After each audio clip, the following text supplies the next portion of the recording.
बिस्मिल्लाहिर्रहमानिर्रहीम।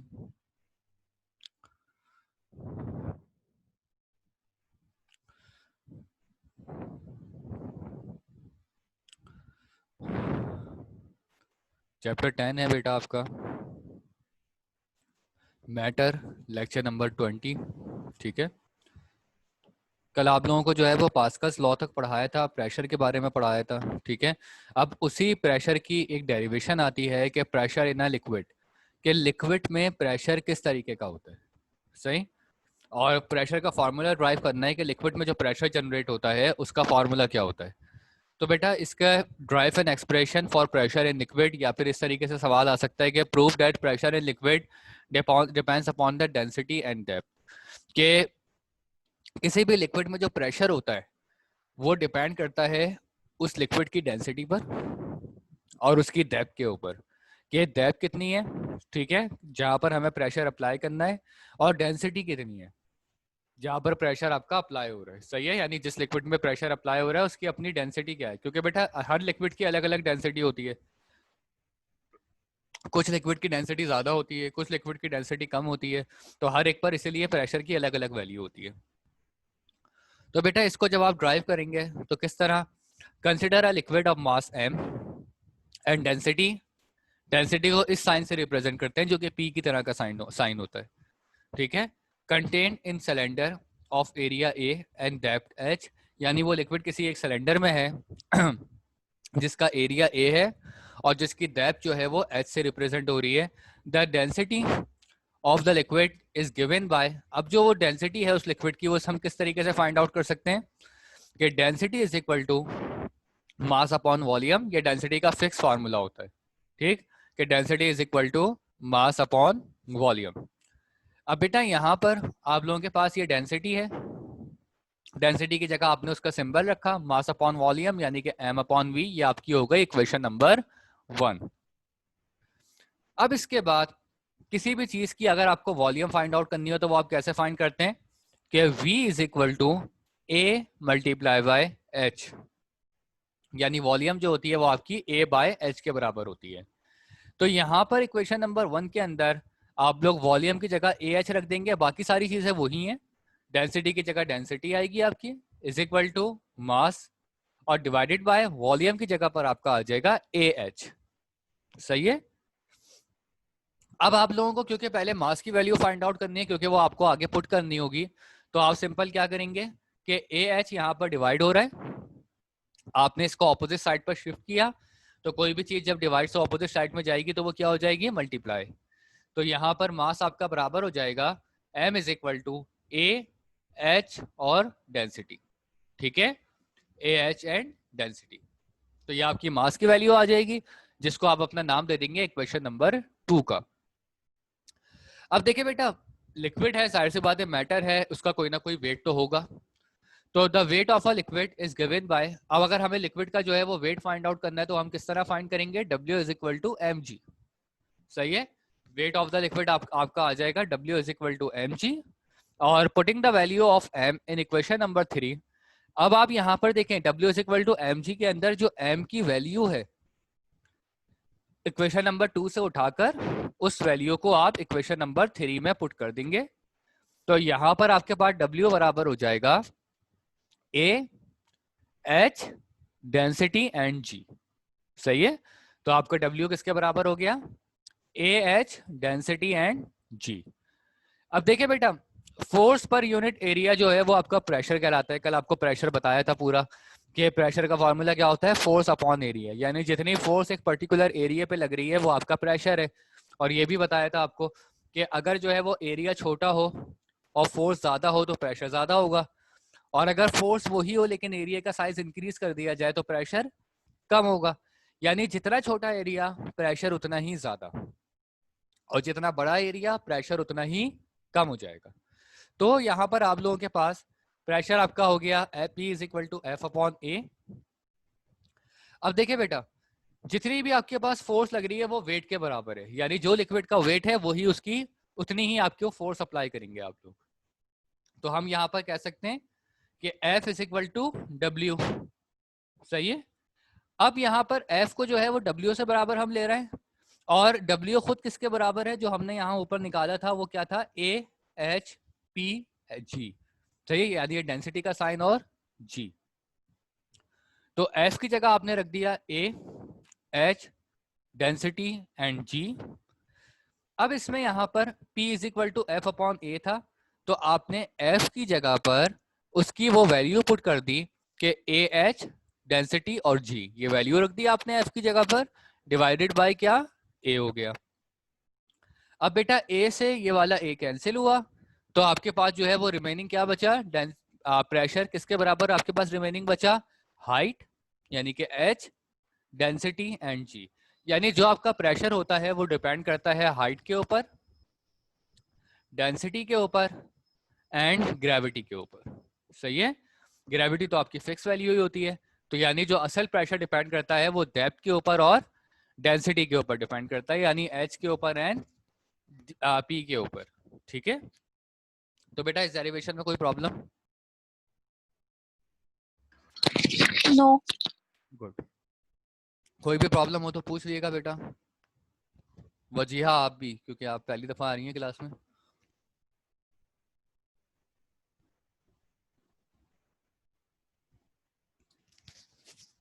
अब देखिए बेटा, ये जो यहाँ पर अलग अलग क्वेश्चंस की फॉर्म में दिया हुआ है कि question number 18, question number 17, 16, but ये जहन में रखिएगा कि एग्जाम में तो कोई भी सवाल कंबाइन होकर आ सकता है, ठीक है। हो सकता है वो आपको इस तरह का सवाल दे देंगे, drive the formula for pressure in liquid and also write down the factors on which pressure depend, सही है। तो सवाल से कंफ्यूज मत होइएगा, ठीक है, आपको जो है वो पूरा पूरा ही याद करना है, और जब एग्जाम में अगर जिस तरीके से भी आता है फिर आप उसको जो है वो कंबाइन करके मर्ज करके लिख सकते हैं, कि अगर वो प्रेशर इन लिक्विड और उसके फैक्टर साथ में बोलना है तो आपको क्वेश्चन नंबर 16 और 17 कंबाइन कर देना है, सही है। अलग अलग निकालने को बोलना है तो फिर आपको अलग अलग डिफाइन करना है उनको। तो what is mean by pressure of gases, कि प्रेशर ऑफ गैसेस का मतलब क्या है और किस फैक्टर्स के हिसाब से जो है वो प्रेशर डिपेंड करता है, यानी किसी भी चीज के ऊपर जो प्रेशर डिपेंड करता है उसके फैक्टर्स क्या क्या होते हैं। तो प्रेशर ऑफ गैसेस की अगर हम बात करें तो when a gas is close in a cylinder in a container, then the molecule of gases collide with each other and also strike against the walls of container. During collision, the molecule exert force per unit area of container. This force is called pressure of gas. देखिए बेटा pressure बनता क्यों है, देखें एक container है और वो कंटेनर जो है या वो सिलेंडर जो है वो आपका उसमें गैस भरी हुई है। अब आप उस सिलेंडर को आप हिलाते हैं, किसी भी वजह से वो सिलेंडर हिलता है, तो होता क्या है कि मॉलिक्यूल्स उसकी वजह से, उसके हिलने की वजह से डिस्टर्ब होते हैं, और डिस्टर्ब होने की वजह से क्या होता है, वो आपस में एक दूसरे से टकराते हैं, फिर वो वॉल से टकराते हैं, फिर दोबारा एक दूसरे से टकराते हैं, फिर वो दोबारा पीछे की तरफ जाकर कंटेनर की वॉल से टकराते हैं, और ये प्रोसेस रिपीट होता रहता है again and again, again and again, ठीक है, जब आप किसी कंटेनर को मूव करते हैं, हिलाते हैं, सही है। हाँ, हर बार उनका कोलाइशन पिछली बार के मुकाबले में कम होता चला जाएगा, और एक वक्त आएगा कि कोलाइशन फिर थोड़ा सा मिनिमाइज हो जाएगा, पूरी तरह तो नहीं रुकेगा क्योंकि मॉलिक्यूल तो कंटिन्यूसली मोशन में रहते हैं, बट मिनिमाइज हो जाएगा, ठीक है। अब आप जितना एक सिलेंडर के ऊपर लोड डालेंगे उतना ही मॉलिक्यूल्स आपस में एक दूसरे से कोलाइड करेंगे और उतना ही वॉल्स के साथ टकराएंगे। अब जैसे जैसे उनमें कोलाइशन और जो है वो टकराव वॉल्स के साथ होता रहेगा, वो चीज रीजन बनेगा उसके प्रेशर के जनरेट होने का, ठीक है। जी बेटा वजिया बोलिए।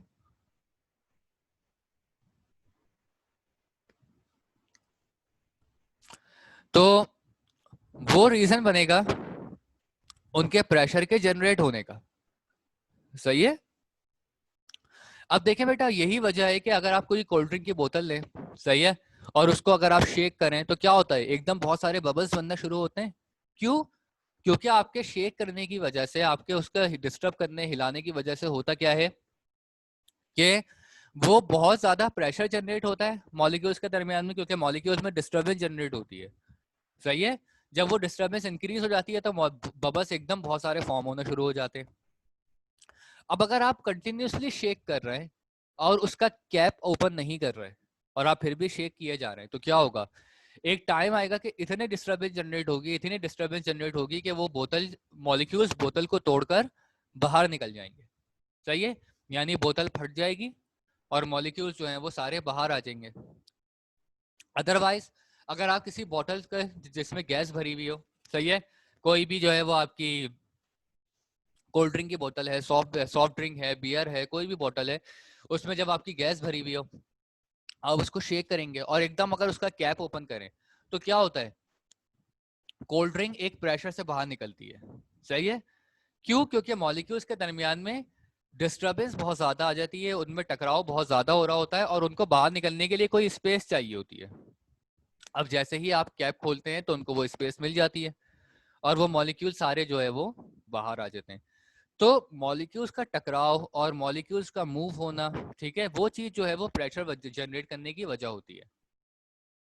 यही वजह है कि कोई भी ऐसी कार जो जो जिसमें सीएनजी किट लगी हुई हो, अगर उस कार का एक्सीडेंट हो जाए तो सबसे पहले उस कार से दूर भागा जाता है।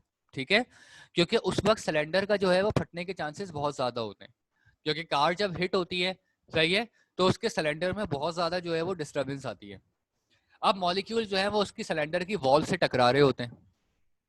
अब अगर सिलेंडर पुराना है, उसकी वॉल्स वीक हैं, तो क्या होता है कि वो मॉलिक्यूल्स एकदम वॉल्स को ब्रेक करके बाहर निकलते हैं। ठीक है, जिसकी वजह से अल्टीमेटली जो है वो बॉम्ब का काम करती है। सही है, यानी धमाका होता है, ब्लास्ट होता है, कार भी ब्लास्ट होती है, जो नियर बाय होगा वो भी उससे डैमेज होगा। ठीक है, तो ये चीज जो है वो आपकी प्रेशर है। और अब प्रेशर डिपेंड किसके ऊपर करता है? प्रेशर डिपेंड करता है दो फैक्टर्स के ऊपर, एक वॉल्यूम ऑफ गैस, दूसरा टेम्परेचर ऑफ गैस। ठीक है, वॉल्यूम ऑफ गैस सिंपल क्या है कि जितनी आप गैस ज्यादा दोगे प्रेशर उतना ही ज्यादा होगा। सही है, यानी किसी भी बॉटल के अंदर जितनी ज्यादा आपने गैस इंसर्ट की हुई है प्रेशर उसमें उतना ही ज्यादा होगा, और जितनी कम गैस इंसर्ट करोगे प्रेशर उतना ही जो है वो कम होगा। ठीक है, तो by increasing pressure, by increasing volume, pressure will be increase and by decreasing volume pressure will be decrease। यही वजह है कि सॉफ्ट ड्रिंक के अंदर हमें अलग अलग सॉफ्ट ड्रिंक के जो है वो अलग अलग प्रेशर फील होता है। जस्ट लाइक आपकी जितनी भी वाइट ड्रिंक्स होती हैं, खास करके डीओ वगैरह, उसमें प्रेशर बहुत ज्यादा होता है क्योंकि उसमें गैस बहुत ज्यादा होती है। सही है, जो आपकी ऑरेंज ड्रिंक्स होती हैं जस्ट लाइक मैरिंडा या फांटा वगैरह, उसमें प्रेशर बहुत कम होता है क्योंकि उसमें गैस बहुत कम होती है। सही है, तो जितना आपके पास गैस ज्यादा होगी उतना ही जो है वो प्रेशर ज्यादा होगा। और दूसरा क्या है, temperature of gas. If the temperature of gas increase the molecules of gas collide with the walls firstly and exert greater pressure on the walls of container. दूसरा फैक्टर क्या है टेम्परेचर ऑफ गैस का, कि जितना आप temperature increase करेंगे molecule की kinetic energy उतनी ही इंक्रीज हो जाएगी। आप लोगों ने पढ़ा है ना काइनेटिक एनर्जी के बारे में, कि जितना आप उस ऑब्जेक्ट को हीट अप करते हो, हीट अप करने की वजह से उसके मॉलिक्यूल में उतनी ही वाइब्रेशन होती है। सही है, उतनी ही उसके अंदर डिस्टर्बेंस जनरेट होती है, और जितना आप उसको हीट अप करोगे उतने उसके मॉलिक्यूल्स में जो है वो एनर्जी ज्यादा इंक्रीज होगी, और जितनी मॉलिक्यूल्स की एनर्जी इंक्रीज होगी वो उतना ही ज्यादा मूव करेंगे, वॉल से टकराएंगे, आपस में टकराएंगे, फिर अगेन वॉल से टकराएंगे। तो ये क्या होगा, this will lead to increase pressure. तो इस वजह से उनके आपके मॉलिक्यूल्स की एनर्जी को इंक्रीज करने की वजह से आपने मॉलिक्यूल्स को का टेम्परेचर इंक्रीज किया, आपने गैस का टेम्परेचर इंक्रीज किया, तो मॉलिक्यूल्स की काइनेटिक एनर्जी इंक्रीज हुई। काइनेटिक एनर्जी इंक्रीज होने की वजह से मॉलिक्यूल्स की मूवमेंट बढ़ गई, और जब उनकी मूवमेंट बढ़ गई तो क्या हुआ, अल्टीमेटली उनकी मूवमेंट की वजह से उनका प्रेशर भी इंक्रीज हो गया, क्योंकि प्रेशर डिपेंड करता है मूवमेंट के ऊपर।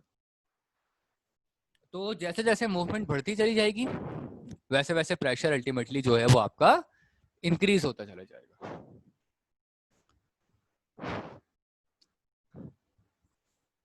अब जब इसके बाद आपका प्रेशर का टॉपिक हो गया, तो कल मैंने आप लोगों को पढ़ाया था पास्कल्स लॉ, और अब ये पास्कल लॉ उसी प्रेशर को आगे डिफाइन कर रहा है। सही है, अब उसी प्रेशर से रिलेट जो है वो आपके पास लॉ आता है, वो है आपका पास्कल लॉ। और पास्कल लॉ के बारे में कल बताया था कि वो बेसिकली क्या है, कि अगर आप एक एयर टाइट एक जो है वो एक इनक्लोज कंटेनर लो जो चारों तरफ से पिस्टन्स की मदद से बंद हो। अब अगर आप जो है उस कंटेनर के किसी एक पिस्टन पर प्रेशर अप्लाई करते हैं तो वो प्रेशर इक्वली एंड अनडायमेंशनली चारों जगहों पर ट्रांसमिट होगा। सही है, हर तरफ से जो है वो इक्वली एंड अनडायमेंशनली ट्रांसमिट होगा, जिसको हम कहते हैं पास्कल्स लॉ। यानी कि अगर आपने यहाँ पर ये पिस्टन ए है, अगर आपने ये पिस्टन ए को अंदर कंप्रेस किया, अब अगर इस कंटेनर के अंदर, ये जो पूरा कंटेनर है, इस कंटेनर में या तो कोई लिक्विड होगा या फिर जो है वो कोई गैस होगी। सही है, क्योंकि प्रेशर दो ही जगहों पर अप्लाई हो सकता है, या तो लिक्विड के अंदर या फिर गैस में। सॉलिड में तो प्रेशर अप्लाई होता नहीं है, क्योंकि सॉलिड की शेप जो होती है वो फिक्स होती है, और उसका जो स्ट्रक्चर होता है सॉलिड का वो रिजिड स्ट्रक्चर होता है, हार्ड स्ट्रक्चर होता है। तो इस वजह से जो भी प्रेशर अप्लाई होगा वो आपका लिक्विड या गैस में होगा। तो आपने जब इस कंटेनर पिस्टन ए से प्रेशर अप्लाई किया, तो ये प्रेशर जो है वो इक्वली ट्रांसमिट होगा तीनों पिस्टन्स के अंदर। यानी फॉर एग्जांपल आपने 15 पास्कल का प्रेशर अप्लाई किया, प्रेशर का यूनिट बेटा पास्कल होता है, तो अगर आपने जो है वो 15 पास्कल का जो है वो प्रेशर अप्लाई किया, तो अब यहाँ पर प्रेशर में क्या होगा कि वो प्रेशर इक्वली तीनों पर ट्रांसमिट होगा। यहां से आपने 15 अप्लाई किया, यहां पर ऊपर की तरफ 5 ट्रांसमिट होगा, सी पर 5 ट्रांसमिट होगा, डी पर 5 ट्रांसमिट होगा, यानी इन तीनों पर कंबाइनली 15 अलग अलग डिस्ट्रीब्यूट होकर होगा 15 को 5, 5 एंड 5 में। और प्रेशर के साथ ऐसा नहीं होगा कि बी पर प्रेशर ज्यादा अप्लाई हो रहा हो, सी पे कम हो रहा हो, डी पर इस तरह और कम हो रहा हो। यानी बी पर तो हो गया आपका 7, सी पर हो गया आपका 6, और यहाँ पर जो है वो डी पर बचा आपका रिमेनिंग 2। तो इस तरीके से प्रेशर ट्रांसमिट नहीं होगा। प्रेशर जो होता है वो इक्वली ट्रांसमिट होता है किसी भी क्लोज कंटेनर में। लेकिन हाँ, ये बात जरूरी है कि कंटेनर क्लोज हो। अगर कंटेनर में कहीं से भी गैप आया हुआ है, कंटेनर कहीं से टूटा हुआ है, कहीं से ब्रेकेज है, कहीं से लीकेज है, या फिर जो है वो आपका कहीं से भी वो फटा हुआ है, ठीक है, तो इन दैट केस प्रेशर फिर इक्वली ट्रांसमिट नहीं होगा, क्योंकि वो ब्रेकेज और लीकेज जो है वो उस प्रेशर को इक्वली ट्रांसमिट नहीं होने देगी। तो ये चीज आपकी पास्कल्स लॉ है, ठीक है। और पास्कल लॉ के बाद अब आप लोगों की, कल मैंने बताया था कि पास्कल लॉ की कुछ एप्लीकेशंस होती हैं कि ये पास्कल लॉ अप्लाई कहाँ पर होता है। तो इसकी कुछ मशीन्स के अंदर एप्लीकेशंस हैं, ठीक है, जिसमें एक आपके पास है हाइड्रोलिक ब्रेक सिस्टम, एक है आप लोगों के पास हाइड्रोलिक प्रेस, और एक है आप लोगों के पास हाइड्रोलिक लिफ्ट, ठीक है। तो ये 3 किस्म की पास्कल्स लॉ की एप्लीकेशंस आती हैं एग्जाम के अंदर, और एग्जाम में वो आपको कोई भी एक एप्लीकेशन दे सकते हैं कि वो इस तरह दे सकते हैं कि state and explain Pascal's law and write down इस एप्लीकेशन, या इस तरीके से दे सकते हैं कि how Pascal law can be applied in hydraulic brake system, या how Pascal law can be applied in hydraulic lift system या हाइड्रोलिक प्रेस, ठीक है। तो कोई सा भी दे सकते हैं, आपको तीनों याद रखने, सही है। तो इसके अंदर बेसिकली बेटा हाइड्रोलिक ब्रेक सिस्टम के अंदर होता क्या है,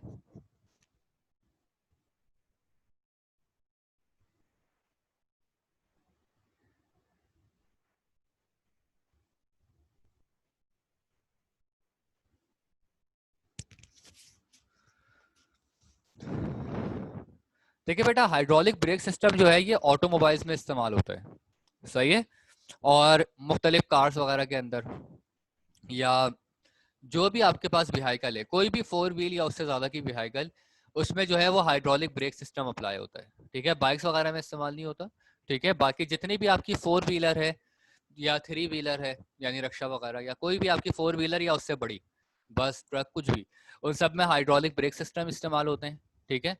होता क्या है बेटा कि आपने कार में या किसी भी व्हीकल में ऑब्जर्व किया हो कि जब हम ब्रेक अप्लाई करते हैं तो दो चारों व्हील एक साथ रुक जाते हैं। हालांकि ब्रेक तो सिर्फ जो है वो आपकी फ्रंट साइड पर होता है, लेकिन व्हील आपके पीछे के भी रुक रहे होते हैं, सही है। तो ये किस वजह से होते हैं, ये इसी पास्कल्स लॉ की वजह से होते हैं। और वो पास्कल लॉ इनमें किस तरीके से अप्लाई होता है वो आप लोग देखें कि system is used in vehicle consists of a master cylinder joined by tubes to 4 smaller cylinder, one for each wheel of a vehicle। देखिए बेटा एक मास्टर सिलेंडर होता है जो कि एक ट्यूब की मदद से जो है वो 4 स्मॉल सिलेंडर्स के साथ कंबाइन हुआ होता है, ठीक है। देखें ये आपका है मास्टर सिलेंडर और ये आपका है स्मॉलर सिलेंडर, ठीक है। ये मेन सिलेंडर है, ये आपका स्मॉल सिलेंडर है, ठीक है। हर सिलेंडर के साथ एक व्हील कंबाइन होता है, सही है। यानी अगर एक कार है 4 व्हील्स हैं तो उसके कितने स्मॉल सिलेंडर हो जाएंगे, 4 स्मॉल सिलेंडर्स हो जाएंगे, ठीक है। क्योंकि हर सिलेंडर एक व्हील के साथ कंबाइन होगा और उन चारों सिलेंडर का अल्टीमेटली लिंक किसके साथ होगा, उन चारों सिलेंडर्स का लिंक होगा किसके साथ, मास्टर सिलेंडर के साथ, सही है। अब इस मास्टर सिलेंडर के अंदर जो है वो पिस्टन्स होते हैं। The master cylinder and each of the brake cylinder are provided oil tight piston. अब इस मास्टर सिलेंडर के अंदर भी और हर जो आपका स्मॉल सिलेंडर है उसमें आपके ऑयल टाइट पिस्टन होते हैं। एक तो इनमें लिक्विड यूज होता है जो कि ऑयल होता है, फ्लूइड यूज होता है जो कि ऑयल होता है, और यहाँ पर ये जो है वो पिस्टन होता है, ठीक है, जो कि एक मास्टर सिलेंडर के साथ होता है जो कि लार्जर पिस्टन होगा, और वो जो एक स्मॉलर सिलेंडर के साथ 4 जो स्मॉल सिलेंडर होते हैं उनके साथ जो है वो आपका स्मॉलर पिस्टन्स होंगे। When we push on the brake pedal, it causes a force on the piston in the master cylinder। अब होता ये है कि बेसिकली बेटा ये आपका फुट पैडल है। अब जैसे ही आपको ब्रेक अप्लाई करना है तो ब्रेक अप्लाई करने की वजह से, ब्रेक अप्लाई करने के लिए आप अपने पाँव का जोर डालते हैं इस पैडल के ऊपर, तो ये पैडल नीचे की तरफ झुकता है। अब जब ये पैडल नीचे की तरफ झुकता है, लाई डाउन होता है, तो इस पैडल के साथ एक रॉड जा रही होती है जो कि उस पिस्टन को मूव करती है। पैडल जो है आपका वो नीचे की तरफ झुका, इसकी वजह से ये रॉड मूव हुई, रॉड ने पिस्टन को पुश किया, पिस्टन पुश होने की वजह से जो इसमें ऑयल लिक्विड होता है, फ्लूइड, वो आगे ट्रांसमिट होता है। पिस्टन जो है वो प्रेशर डालता है उस लिक्विड के ऊपर, जो कि लिक्विड जो है वो आपका ऑयल होता है, ब्रेक ऑयल जिसको कहते हैं। वो ऑयल प्रेशर ट्रांसमिट करता है। अब according to Pascal law pressure जो है वो चारों जगहों पर एक साथ ट्रांसफर होता है, यानी जितने भी पिस्टन हैं उनमें प्रेशर इक्वली ट्रांसमिट होता है, चाहे वो 3 हो, चाहे वो 3 से ज्यादा हो, 4 हो, 5 हो, बेशक 100 हो, प्रेशर जो होगा वो इक्वली ट्रांसमिट होगा हर पिस्टन के ऊपर। तो यहाँ पर भी यही होता है कि प्रेशर जब हम अप्लाई करते हैं तो वो ऑयल जो है वो उस प्रेशर को जनरेट करता है और वो प्रेशर आगे ट्रांसमिट होता है। जब वो प्रेशर आगे ट्रांसमिट होता है तो आगे जो स्मॉलर पिस्टन है उस प्रेशर की वजह से वो जो स्मॉल पिस्टन होता है वो हिट होता है और वो भी कंप्रेस होता है, ठीक है। तो यहां पर when we push on the brake pedal it causes a force on the piston in the master cylinder, this pressure transmit equally in all direction, यानी ये प्रेशर जो है वो सारी डायरेक्शन में इक्वली ट्रांसमिट होता है। This pressure effect the points present in the wheel cylinder, these piston force the brake shoe to expand and resulting friction stops the wheel। अब होता यह है इसमें कि जैसे ही प्रेशर आगे की तरफ ट्रांसमिट होता है तो प्रेशर जो है इस पिस्टन को डिस्टर्ब करता है, ठीक है, पिस्टन को कंप्रेस करता है जो कि आपके व्हील के साथ कनेक्टेड होता है। अब जब वो पिस्टन व्हील के साथ कनेक्टेड होता है तो व्हील के साथ कनेक्ट होने की वजह से वो पिस्टन जो है वो आपका कंप्रेस होता है।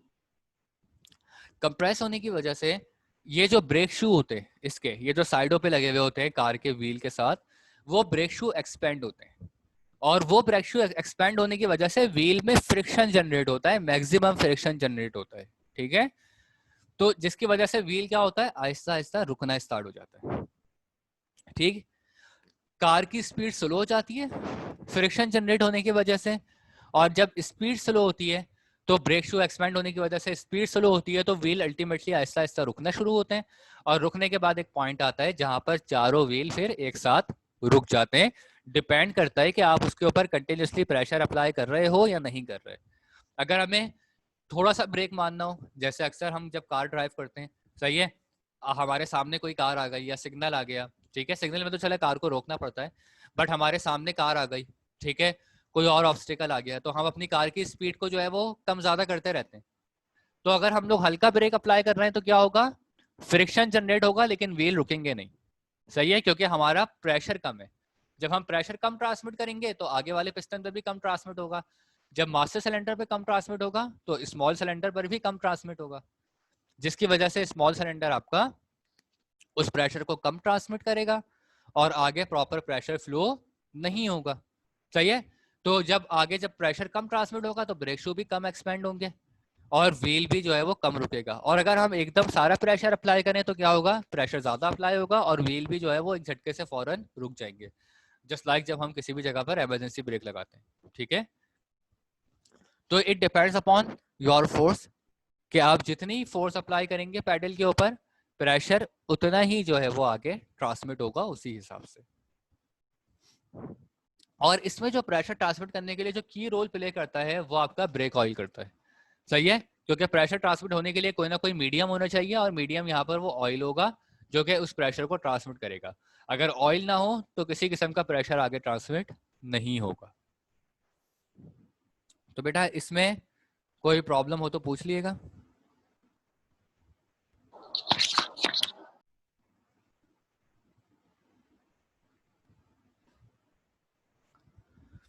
अब देखिए बेटा, नेक्स्ट है आपका हाइड्रोलिक प्रेस। जो मैकेनिज्म आपका हाइड्रोलिक लिफ्ट के अंदर है, तकरीबन वही मैकेनिज्म जो है वो आपका हाइड्रोलिक प्रेस के अंदर भी है। ठीक है, तो हाइड्रोलिक लिफ्ट का मैकेनिज्म और हाइड्रोलिक प्रेस का मैकेनिज्म इक्वल है। तो इसमें होता यह है बेटा कि बस ये है कि हाइड्रोलिक जो आपका ब्रेक सिस्टम था, हाइड्रोलिक ब्रेक सिस्टम का जो मैकेनिज्म है वो थोड़ा सा कॉम्प्लेक्स था, क्योंकि उसमें 4 व्हील्स हैं, अलग अलग सिलेंडर इस्तेमाल होते हैं, और इसका जो है वो मैकेनिज्म और ज्यादा आसान है। हाइड्रोलिक प्रेस में होता क्या है कि the working of hydraulic press is same as hydraulic lift. ठीक है, कि हाइड्रोलिक प्रेस और हाइड्रोलिक लिफ्ट की जो वर्किंग होती है वो तकरीबन सेम होती है। अब इसमें होता यह है कि 2 किस्म के पिस्टन्स होते हैं। एक होता है लार्जर पिस्टन, जिसका जो है वो रेडियस ज्यादा होता है और ये लार्जर सर्कल यानी बड़ा पिस्टन होता है। एक होता है स्मॉलर पिस्टन, जिसका रेडियस भी छोटा होता है। ठीक है, और ये आपका पिस्टन का साइज भी छोटा होता है। इस लार्जर पिस्टन के साथ ऊपर एक स्लेट लगी हुई होती है, या फिर एक कह लें एक रूफ होती है, एक ट्रे होती है, जहां पर आप अपने ऑब्जेक्ट को रखते हैं। बेसिकली हाइड्रोलिक प्रेस इस्तेमाल कहाँ होता है बेटा, बड़े बड़े ऑब्जेक्ट्स होते हैं ना, जैसे कॉटन बेल्स हो गई, कार्स हो गई, उनको क्रश करने के लिए इस्तेमाल होता है। होता यह है कि ये वाला पिस्टन जब ऊपर की तरफ मूव होगा तो ये वाली चीज ऊपर भी इसके एक रूफ होगी। ठीक है, ये चीज जाके रूफ से टकराएगी। अब ये पिस्टन कंटिन्यूसली मूव हो रहा है और ऊपर रूफ है, इसको निकलने की जगह नहीं मिलेगी, तो क्या होगा, ये आहिस्ता आहिस्ता कंप्रेस होना स्टार्ट हो जाएगी। ठीक है, दबना स्टार्ट हो जाएगी। तो बड़ी बड़ी जो कॉटन बेल्स होती हैं, क्योंकि जब कॉटन को हम लोग कपास वगैरह को जब उसकी फसल से उसकी क्रॉप में से निकालते हैं तो उस वक्त वो बड़े बेल्स की फॉर्म में होती है, उसको खूब कंप्रेस किया जाता है। खूब कंप्रेस करते हैं, दबाते हैं, उसको कंप्रेस कंटिन्यूसली करते रहते हैं। फिर उसके बाद उससे थ्रेड बनता है और फिर उस थ्रेड की मदद से जो है वो आपका कपड़ा बनता है। ठीक है, फिर वो जो है वो हमारे पहनने के काबिल होता है। वरना आम कॉटन जो है वो बहुत ज्यादा एक्सपेंडेड होती है। आपको पता है कि कॉटन ऐसा सॉलिड है, बहुत ज्यादा एक्सपेंडेड फॉर्म में रहता है। ठीक है, तो उसको कंप्रेस करना पड़ता है, दबाना पड़ता है। तो हाइड्रोलिक प्रेस जो है वो आमतौर पर कॉटन बेल्स को दबाने के लिए इस्तेमाल होता है। इसके अलावा और भी कोई भी चीज़ जिसको आप प्रेस करना चाहें और उसको कंप्रेस करना चाहें तो वो आप हाइड्रोलिक प्रेस के जरिए कर सकते हैं। अब मैकेनिज्म क्या होता है इसका, कि 2 पिस्टन्स हैं और दोनों पिस्टन्स के दरमियान में एक कोई ना कोई लिक्विड मौजूद होगा जो कि प्रेशर को इक्वली आगे ट्रांसमिट कर सके। ठीक है, नॉन कंप्रेसिबल लिक्विड मौजूद होगा जो कि प्रेशर को आगे ट्रांसमिट कर सके। अब आप जब यहाँ पर इस पिस्टन के ऊपर जोर डालेंगे, ठीक है, जब आप इस पिस्टन के ऊपर जोर डालते हैं और इस पिस्टन को नीचे की तरफ पुश करते हैं, ठीक है, तो यहाँ से प्रेशर ट्रांसमिट होता है।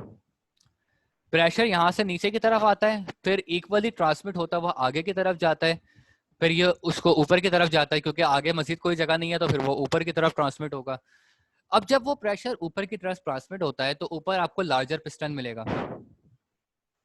अब ये लार्जर पिस्टन जो है आपका, ये लार्जर पिस्टन इस प्रेशर की वजह से ऊपर की तरफ उठना शुरू होता है। अब जब ये पिस्टन ऊपर की तरफ उठता है तो ये जो स्लेट है, ये स्लेट भी इस पिस्टन के साथ कनेक्टेड है। ठीक है, तो इसके पिस्टन के ऊपर उठने की वजह से ये स्लेट भी ऊपर की तरफ उठती है। ऊपर आपकी कॉटन बेल है। ठीक है, तो आपकी कॉटन बेल है, कॉटन बेल उस रूफ के साथ जाकर कंप्रेस होती है, दबती है, और जब ये स्लेट ऊपर की तरफ उठती है आपकी, तो ऊपर आपकी रूफ है, तो यहाँ से स्लेट उठ रही है, तो कॉटन बेल जो है वो उसमें बिल्कुल कंप्रेस हो जाती है, यानी कह लें स्टिकर बन जाती है, ठीक है। और उसके बाद इस तरीके से अगेन एंड अगेन हम उसको कंप्रेस करते हैं और फिर उसको जो है वो थ्रेड के अंदर कन्वर्ट करना स्टार्ट कर देते हैं। तो ये मैकेनिज्म जो है वो आपका हाइड्रोलिक प्रेस का मैकेनिज्म है, ठीक है।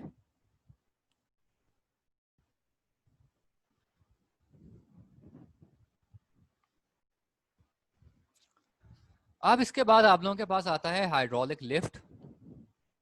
देखिए बेटा, जो हाइड्रोलिक प्रेस का मैकेनिज्म है वही सेम मैकेनिज्म जो है वो आपका हाइड्रोलिक लिफ्ट का है, ठीक है। बस फर्क क्या है कि हाइड्रोलिक प्रेस में आप किसी भी चीज को क्रश करने के लिए या उठाने के लिए, वो दबाने के लिए, उसका जो है वो बिल्कुल कंप्रेस करने के लिए इस्तेमाल करते हैं, ठीक है। लाइक कॉटन बेल, कार और एक्सेट्रा, कोई भी चीज, ठीक है। बट हाइड्रोलिक लिफ्ट के अंदर आपको किसी चीज को डिस्ट्रॉय नहीं करना होता, बल्कि उसको सिंपल ऊपर की तरफ उठाना होता है। जैसे आप जो है वो मुख्तलिफ कार शोरूम्स में देखते हैं कि फर्स्ट फ्लोर और सेकंड फ्लोर तक कार जमा हुई हुई होती हैं। अब वो कार को ऊपर चढ़ाता कौन है, ठीक है। तो वो इसी हाइड्रोलिक लिफ्ट की मेथड से होती है, ठीक है। मुख्तलिफ किस्म की जो मैकेनिक्स होते हैं, मैकेनिक्स वगैरह के पास जो कार होती हैं, आप देखते हैं कि वहां पर वो कार को एक ट्रे पे लाके पार्क कर देते हैं और उसके बाद वो ट्रे ऊपर की तरफ उठना शुरू हो जाती है। तो वो भी आपका हाइड्रोलिक लिफ्ट का मैकेनिज्म है। तो इन हाइड्रोलिक लिफ्ट इसमें भी दो सिलेंडर होते हैं, एक आपका नैरो सिलेंडर होता है जो कि ए होता है, और एक आपका लार्जर सिलेंडर होता है जो कि आपका बी होता है। और इसके बीच में कोई ना कोई इनकम्प्रेसिबल फ्लूइड जो होता है वो भरा हुआ होता है। By pressing cylinder A, the pressure is transmitted equally according to the Pascal's principle to the piston of the cylinder B and the cylinder B moves upward। वही चीज कि जब आप प्रेशर अप्लाई करते हैं सिलेंडर ए के ऊपर, तो ये प्रेशर जो है वो नीचे की तरफ ट्रांसमिट होता है। ट्रांसमिट होने के बाद जो है वो जो पिस्टन आपका बी है उसमें ये प्रेशर ट्रांसमिट होगा। ये पिस्टन बी जो है वो आपका ऊपर की तरफ उठता है।